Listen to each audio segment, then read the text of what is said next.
Hello नमस्कार दोस्तों, इस वीडियो में हम डिस्कशन करेंगे जन सुनवाई पर जोर। और ये यूपीएससी और स्टेट पीसीएस जो है, उत्तर प्रदेश पीसीएस, यूपीएससी, इन सब में जो जीएस पेपर 4 है, जीएस पेपर 4 में है एथिक्स, इंटीग्रिटी एंड एप्टीट्यूड, यानी कि सत्यनिष्ठा, अभिरुचि और जो अपना एथिक्स वाला विषय है ये आता है। उसमें एक साल प्रश्न पूछा था 2019 में। प्रश्न ये था कि लोक सेवक, क्या लोक सेवक शब्द से आप क्या समझते हैं? लोक सेवक की प्रत्याशित भूमिका पर विचार कीजिए। What do you mean by the term public servant? What do you mean by the term public servant? Reflect on the expected role of public servant, यानी कि पब्लिक सर्वेंट का क्या रोल होता है, क्या उनकी ड्यूटी होती है, इसके बारे में। और ये जो आर्टिकल है जन सुनवाई पर जोर, ये कहीं ना कहीं इसी वाले क्वेश्चन पर दृष्टि, कहने की इसी वाले क्वेश्चन पर फोकस करती है। तो हम उस क्वेश्चन पे भी डिस्कशन करेंगे जो 2019 में पूछा गया था, लोक सेवक क्या होता है और उनकी क्या भूमिका होती है। लेकिन पहले हम इस खबर को देख लें। यहाँ पर इसकी जो है हेडलाइन टाइप का है, अधिकारियों को नहीं भूलना चाहिए कि वे अंततः लोक सेवक हैं, क्या पब्लिक सर्वेंट हैं, और उनकी वास्तविक जवाबदेही भी लोक यानी जनता के प्रति है। अब देखें खबर क्या है। पहले जनता की शिकायतों के निस्तारण को लेकर जिला स्तरीय अधिकारियों को चलताऊ रवैया अब भी सुधर नहीं रहा है।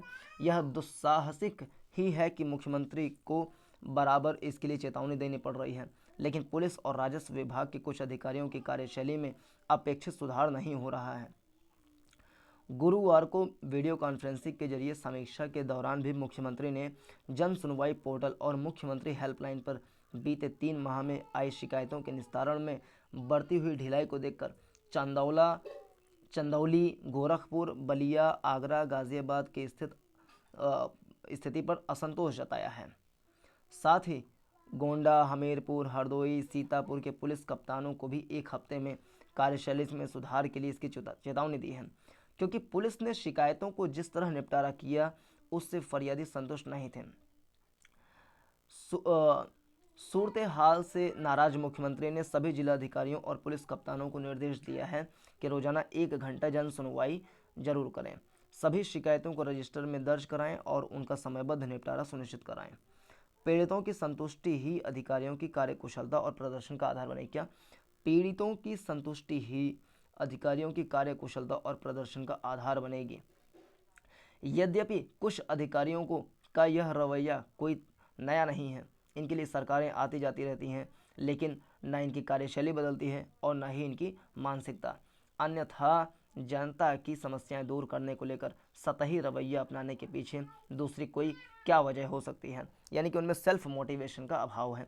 ऐसे अधिकारी शायद भूल गए हैं कि योगी ऐसे मुख्यमंत्री हैं जिनके कार्यकाल में नकारा और भ्रष्ट अफसरों के खिलाफ डटकर कार्रवाई हुई है। 1000 से अधिक अधिकारियों और कर्मचारियों को जबरन रिटायर भी किया गया है। इस कार्रवाई की जद में कई आईएएस और आईपीएस अधिकारी भी आए हैं। अब 50 वर्ष पार वाले ऐसे पुलिसकर्मियों के फिर स्क्रीनिंग के निर्देश दिए गए हैं जिनकी कार्यशैली ठीक नहीं है। इन्हें भी अनिवार्य सेवानिवृत्ति दी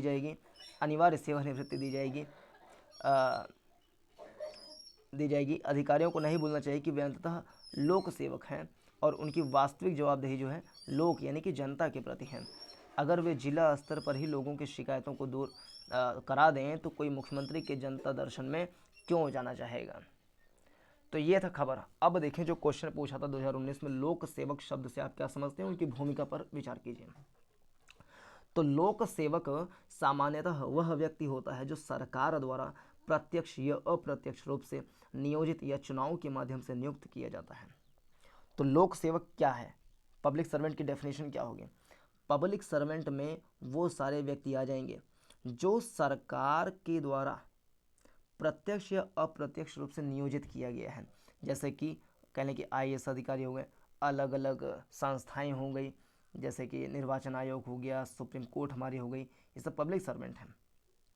और हमारे जो पीएम हो गए, सीएम हो गए, जो चुन करके आए हैं, ये सारे के सारे इसके अंदर में पब्लिक सर्वेंट कहलाएंगे। यानी पब्लिक सर्वेंट मतलब केवल आईएएस अधिकारी नहीं, पब्लिक सर्वेंट में वो सारे लोग आ जाएंगे जो सरकार में शामिल होते हैं, सरकार द्वारा प्रत्यक्ष अप्रत्यक्ष रूप से नियोजित किए जाते हैं या फिर चुनाव के माध्यम से आते हैं।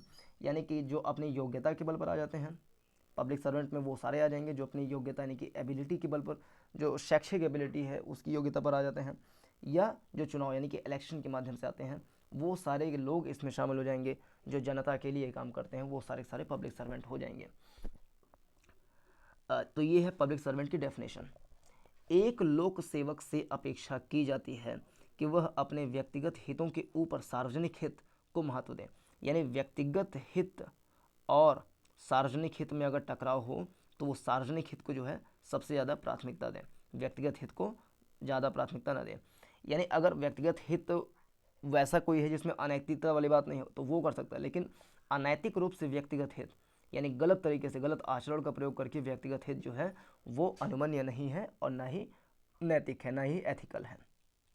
तो व्यक्तिगत यानी कि अगर पर्सनली और सार्वजनिक यानी कि पब्लिकली में कोई अगर कह लें कि उसमें डायलेमा होता है तो पब्लिक वाले महत्व को ज़्यादा प्राथमिकता दी जाएगी। चूंकि करदाताओं के पैसे और सार्वजनिक धन से आंशिक या पूर्ण रूपेण उसके वेतन का भुगतान किया जाता है, इसलिए उन्हें जनता के सेवक के रूप में जाना जाता है।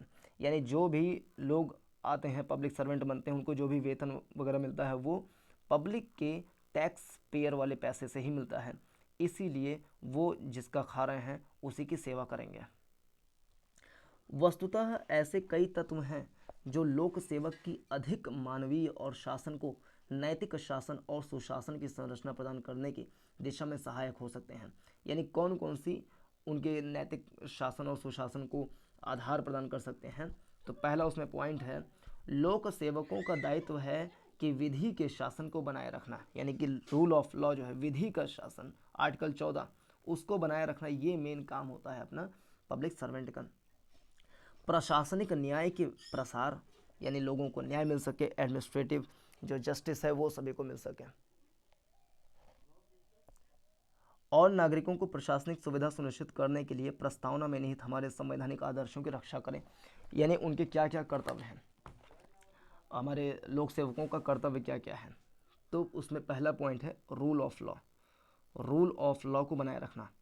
सेकंड नंबर जो प्रशासनिक न्याय है एडमिनिस्ट्रेटिव जस्टिस उसको बनाना, नागरिकों को प्रशासनिक सुविधा यानी कि वेलफेयर वाले काम करना, और जो प्रस्तावना प्रियम्बल ऑफ इंडिया में जितने भी आदर्श दिए गए आइडियल्स दिए गए हैं उन सबको इम्प्लीमेंट करवाना, ये सारे सारे काम है हमारे पब्लिक सर्वेंट के। अगला, लोक सेवक में दृढ़ता होनी चाहिए, यानी कि मजबूती होनी चाहिए, उनमें दृढ़ता होनी चाहिए। इस संदर्भ में महात्मा गांधी का निम्नलिखित कथन मार्गदर्शक की भूमिका निभा सकता है कि यदि दुविधा हो कि कोई कार्यवाही अच्छी होगी या बुरी, यानी कि महात्मा गांधी जी कहते थे कि अगर इस बात की दुविधा हो कि आप कोई काम करने जा रहे हैं वो अच्छी होगी या बुरी होगी, तो देश के निर्धनतम व्यक्ति के रूप में स्वयं को देखते हुए विचार करना चाहिए कि कोई विशेष नीति और कार्यक्रम उसे कैसे प्रभावित करेगा। तो गांधी जी ने कहा था कि अगर कोई भी हम निर्णय लेने जा रहे हैं और उसमें डायलेमा हो रहा है, अच्छे बुरे यानी कि गुड एंड बैड का डायलेमा हो रहा है, तो हम अपने आप को जो निर्धनतम व्यक्ति हैं उस स्तर पर जाकर के सोचें और फिर निर्णय करें कि क्या अच्छा है और क्या बुरा है। उसे दक्ष भी होना चाहिए, यानी पहले तो उसमें दृढ़ता होनी चाहिए, और दूसरा उसमें दक्षता यानी कि एबिलिटी होनी चाहिए। उसे दक्ष भी होना चाहिए क्योंकि शक्ति और प्राधिकार रखने वाले प्रशासक के रूप में यह उसका उत्तरदायित्व है कि नीतियों को कार्यक्रमों के रूप में परिवर्तित करें और उसे ज़मीनी स्तर पर क्रियान्वित करें, यानी कि इम्प्लीमेंटेशन करें। इसके लिए उसमें दक्षता होनी चाहिए, प्रशासनिक अभिरुचि होनी चाहिए, प्रशासनिक अभिक्षमता होनी चाहिए। अगला पॉइंट है इसमें, उन्हें अपने विचारों और कार्यों में कुशल होना चाहिए, यानी कि उनके जो विचार हैं, जो उनकी थिंकिंग है, थॉट है, और जो उनके कार्य हैं यानी कि वर्क हैं, उन दोनों में उनको कुशल होना चाहिए, एबल होना चाहिए, जिससे वह नवीनतम जानकारी और ज्ञान तक पहुंच सके और सेवा वितरण में सुधार के लिए इनका उपयोग करने में सक्षम हो सकें। अगला पॉइंट, लोक सेवक को निष्पक्ष और सत्यनिष्ठ होना चाहिए। निष्पक्ष यानी कि इम्पार्शियलिटी वाले सिद्धांत पर काम करना चाहिए, बिना पक्षपात किए, बिना भेदभाव किए सभी की सेवा करनी चाहिए।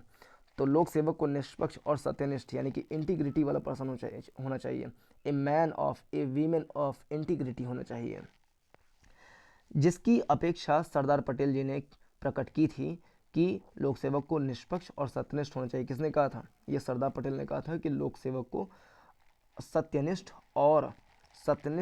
और निष्पक्ष होना चाहिए।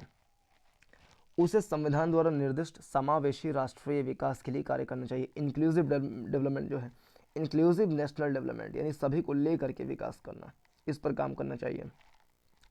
उन्हें गरिमापूर्ण व्यवहार करने के साथ साथ धैर्यपूर्वक बातें सुनने और संतुलित दृष्टिकोण रखने की क्षमता होनी चाहिए।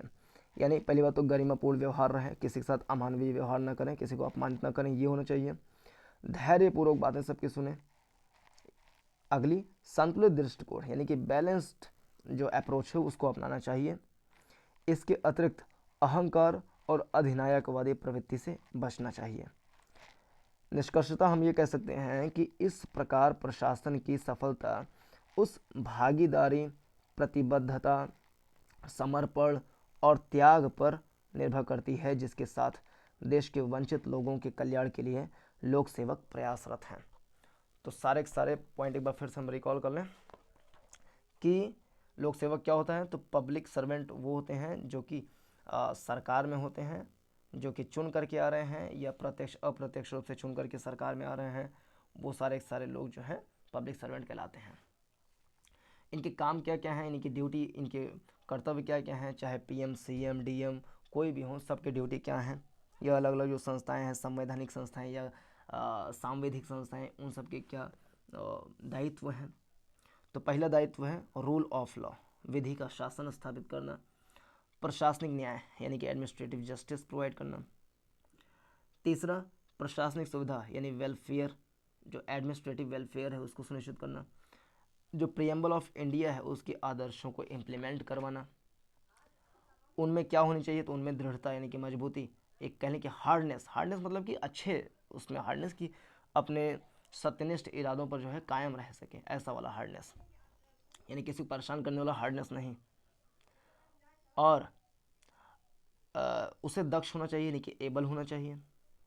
अपने विचारों और कार्यों में कुशल होना चाहिए, यानी उसके थॉट्स जो थिंकिंग पावर है वो भी ठीक होना चाहिए। निष्पक्ष यानी कि इम्पार्शियल हो। सत्यनिष्ठ यानी इंटीग्रिटी वाला व्यक्ति हो।